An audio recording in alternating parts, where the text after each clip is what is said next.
We'll get through a lot here. I want to start with a brief news reaction. As usual, I'm less interested in the details of the news as much as using this as a hook to get into a maybe a slightly larger discussion of some bigger points going on with tech and culture. But I wanted to start with an article that a listener sent me that came from Pew Research. All right, so it's an article. This is from June 27th, so quite recent. For those who are watching on YouTube, youtube.com/Cal Newport Media, you can see the article. Those who are listening at home, I'll narrate it. The title of this article is Twitter is the go-to social media site for U.S. journalists, but not for the public. And if we look at it, it's based off of a survey. So a recent Pew Research Center survey of people from the news industry. So we have reporters, editors, and others working in the news industry. I want to hone in on one particular chart, which you should be seeing. I'm going to scroll this up now. There we go. So you should be seeing this chart if you're watching online. Basically, if you're listening, here's what it is. It's two bar graphs. On the left, it shows for each of these common social media style sites what percentage of U.S. journalists say they use that most or second most in their job. And then on the right, it is what percentage of U.S. adults say they use that particular platform regularly to get news. So we're comparing the platforms that journalists use regularly when their top two sites they use in their job versus the websites that the average U.S. adult uses to get news. That's the comparison being shown here. Left is journalist, right is adults. The big thing you'll notice, and this is from the headline, is that for the journalist, Twitter dominates.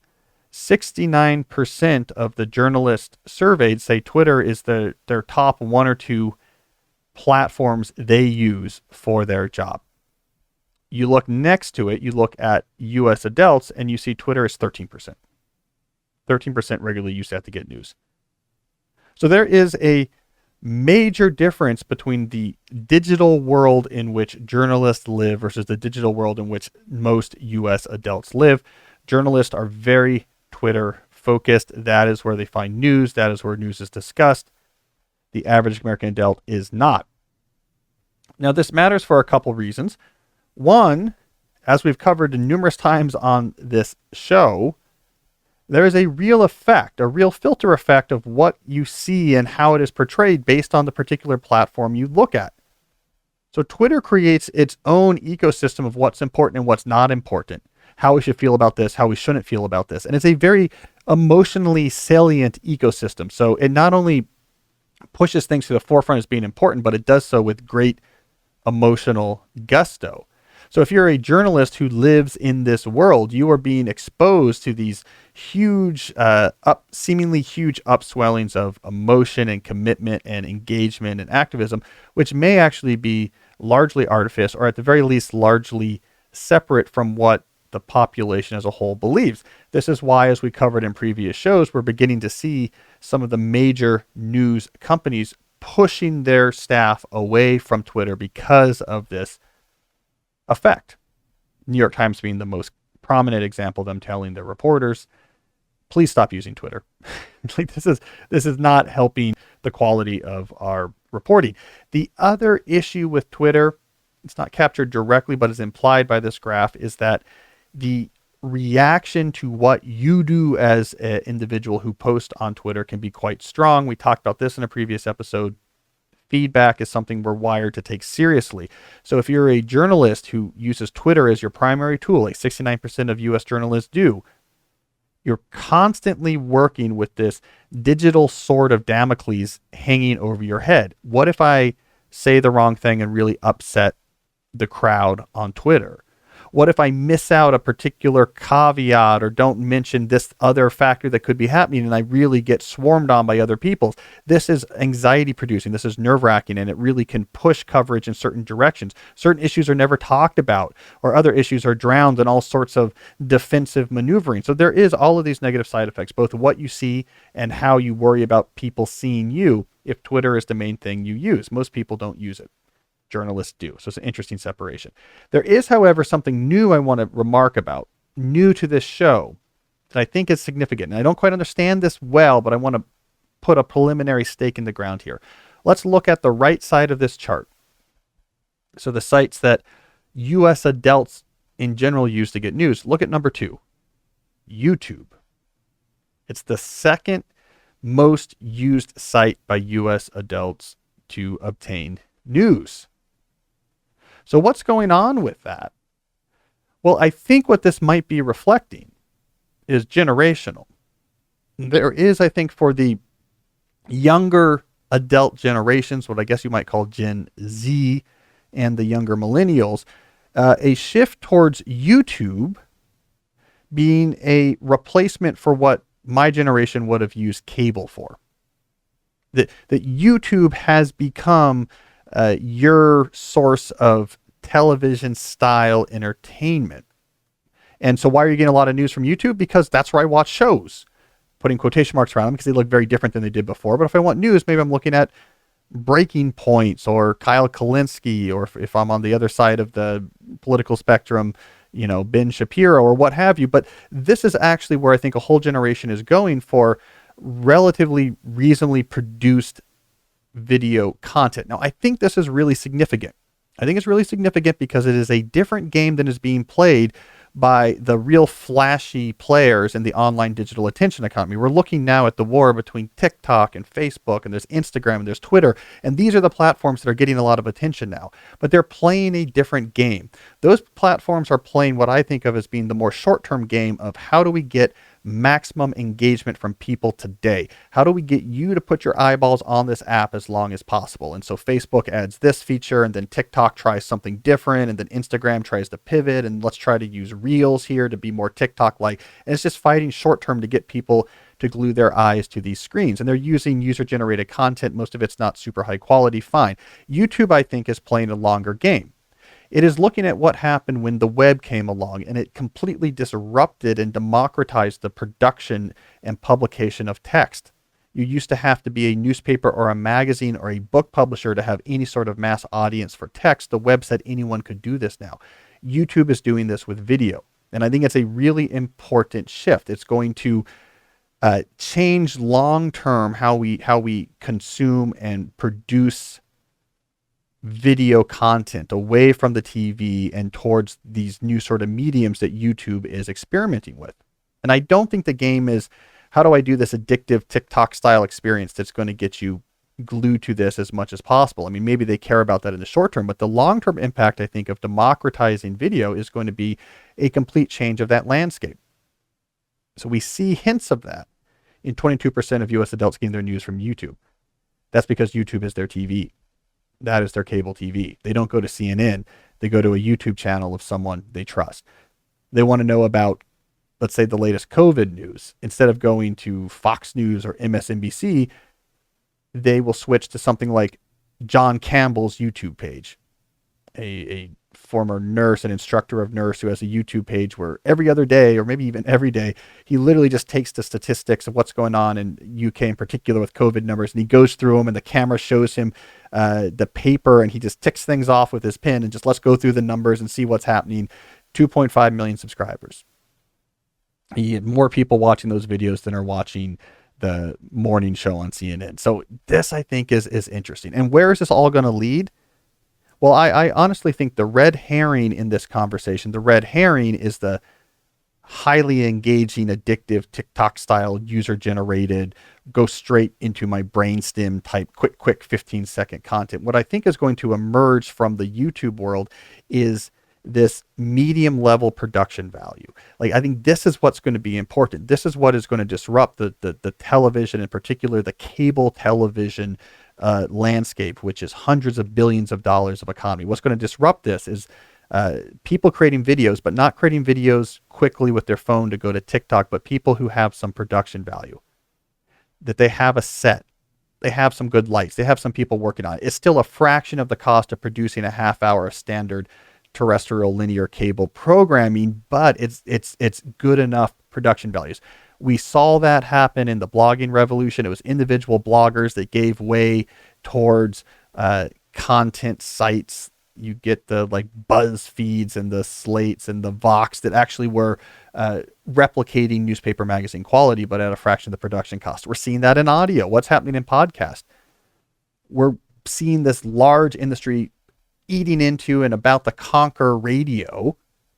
But what are the shows that are doing this? Well, they have radio style production values. I mean, there's a reason why we're in this studio, why we have all this equipment over here.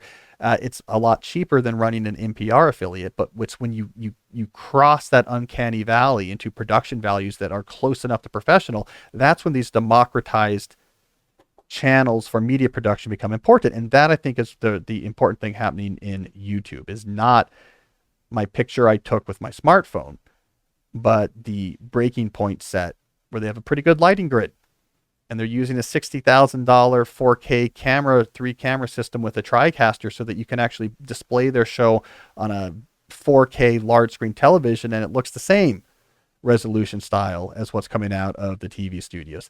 $60,000 is a lot, but it's a fraction of what it costs to do a traditional cable show. So anyways, there's this underlying trend I think is important.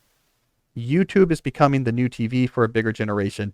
This is driving a crossing of the uncanny valley. More and more democratically distributedly produced video content is beginning to approximate the production values of low-end television. That, I think, those are the moves I think that really disrupt the media landscape. So there's the whole engagement war happening with social media platforms. Let's put that aside for now. This, I think, is a trend that is also worth keeping an eye on. I mean, Jesse, that's why we're doing video. We don't really know what exactly we're trying to accomplish by having the reasonably lit studio, a pretty good camera system, some good audio. But as you heard me say all along, is I just had this instinct, I think we should be there. I 100%. think things are happening. I can't point to, oh, we're trying to do X, what this person's doing, and we can be there in 6 months. But I think a couple of years from now, there's some importance to being early on this. It's the same deal that you talked about originally when you provided the justification for the YouTube channel and having, your core ideas, those types of, like your reading lists, like you can get specific content where if like you went to the podcast and go to minute 32, whatever, to see Cal talk about books, whereas now you can just send them the video. It's like easy. They can watch it on their phone. Share. Yeah. And there's something about visual. Like, why do people watch video of podcasts? I had this conversation with a friend of mine. We went out to lunch, and he's my age. So he's like, I don't understand why anyone would have a video of a podcast. He's like, when are they listening to it? And I was like, no, people like to watch it. It's funny. I actually figured out when they do. One of my buddies, Eitan, who I hadn't seen in a while, he watches it in the gym. So he has it on the gym, and then he, like, on a big TV, and then he sent me a picture. He's like, "Is that you?" And I was like, "It is me." I'm like, "You." So then he watches it when he works out. Yeah, I think a lot of people do that. Which is like people used to put TV on, so why not? I think the sports radio people figured that out, right? Especially like the early Dan Patrick, Colin Cowherd, like they figured out people like to see you. Even if it's just they're in their studio with their fancy mic and they're just sitting there talking, something about it is just, that was really compelling. There's the Sports Junkies is a morning sports show here in DC. They're now televised on the NBC Sports Network, right? It's just 4 guys around the table talking, but that is like compelling television. There's something, don't underestimate, our attraction to the visual. So I don't think the model's there yet. Like obviously the monetization model is coming there for podcasts. I mean, the ad rates are good. Really good shows are getting bought up in the networks for real money. People are making more on podcasts than they would have made in low-end TV. So like the model is there for podcasting. YouTube, not really. I mean, there's like the super like professional YouTubers trying to do the Mr. Beast style. I have millions and millions of viewers and trying to that game. But I think there's another video game that hasn't emerged yet, where like high quality video approximating cable, where the revenue is not from some incredibly low CPM automated YouTube ad, but from something else. And maybe it has nothing to do with YouTube. It's on private apps or networks. I don't know, but I mean, I think there's something. Well, even on Tyler Cohen's podcast recently, he was talking to Horowitz and what's the partner's name? He was talking to the partner, and they were talking about how Andreessen. Yeah, Andreessen. Mark Andreessen. Yeah. And he was talking about how economic model for podcasts actually isn't there yet. And Oh, interesting. He's like, it's starting to get there, but it's still. He was explaining it. He did a much better job of explaining it than I did, but it was pretty cool to listen to. Yeah, because I know two people, not well, but just like I've crossed paths with them or talked with them, who in the last year or two have done 7-figure deals for podcasting. I mean, the interesting thing about that is, like in writing, for example, which has been around forever, 7-figure deals are very, very hard, and they're very, very rare, right? I mean, the level of success you have to have in the world of writing in terms of where you rank among other writers to do 7-figure deals is like really at the tippy top. These guys doing 7-figure deals for podcast are not at that super elite level. It's not like, okay, these are the names. I mean, if you're doing a 7-figure deal for a book, people know who you are. Mm-hmm. These are not podcasters who people like, oh yeah, I know that show, right? So there's something interesting going on. I think it's a highly monetizable world. It's I don't know, Jordan Harbinger and I talked about this when we did, it's last summer. I don't know. I had him on the show a while ago, and we got deep into the economics of podcasting, and we tried to get into this, and I was kind of arguing that the peak of, you can make a good living is actually way broader on that than in other things. He kind of disagreed, but anyways, something's interesting going on when I know two people who's like, if I grab someone on the street and said their name, they don't know who they are, but are doing these 7-figure deals. Something's interesting going on, because in almost every other media, if you're doing 7-figure deals, at the very least, you're a popular host of a radio show. You're like, you have a pretty good prime time, maybe early prime time cable news show. Your book is at the front of the bookstore at the airport, and podcasting is bringing people to that level. It's similar to like internet marketing, how people kill it on the internet, and like you can compare that to like a brick and mortar business, and right, some of these internet marketers you would see this simple website and it generates millions and millions of dollars a month. It's you've told me about some of that world. Like the numbers are crazy. Yeah, they're insane. Yeah. Forget 7, right? Talk 8 figures or more, insane. Right? Yeah. Some of them. I mean, it's really hard to figure out, but if you figure it out, but even like the 7-figure ones or whatever, that's doable. Yeah. So it's interesting. I love those trends. So I think video, so audio is getting there. Text never got there. It was the upper limit for monetizing democratized text. So after the World Wide Web came along, the upper limit there was, the ceiling was relatively low. Like, and Andrew Sullivan could get high 6 figures for the Daily Dish, but it was a huge pain. It was a huge pain technically. I think some people now with Substack can do like high 6 figures, but it's like that's a ceiling for people who are at the very top of the game, the very top of their pyramid. Audio seems to be,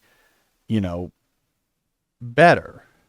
Like I could replace my Georgetown salary with what we're doing right now, which is a half day a week. So that's like something's happening there. And we see these people doing 7-figure stuff. Mm-hmm. And video, I think it's going to maybe have an even bigger ceiling. I just don't think it's figured it out yet. Obviously, YouTube ads is not what is going to monetize video in a meaningful way. It's just the numbers aren't there. It only rewards virality and certain types of like content that serves to the algorithm. But I think there's going to be monetization that gets free from the algorithm. So we'll see. That's kind of what Mark was talking about. Right. So that's what he was. I can't really explain it well, but I'd have to listen to it again. But he was talking about some stuff. This was on Tyler Cowen's podcast kind of recently. Yeah. I just listened to it last week. Andreessen and Horowitz were both. It was just Mark. Just Mark Andreessen. Yeah. On the show. Interesting. He reads a lot too. You probably get along with him. Never met him. You guys, I could tell you guys would be able to talk about a lot of stuff. Yeah.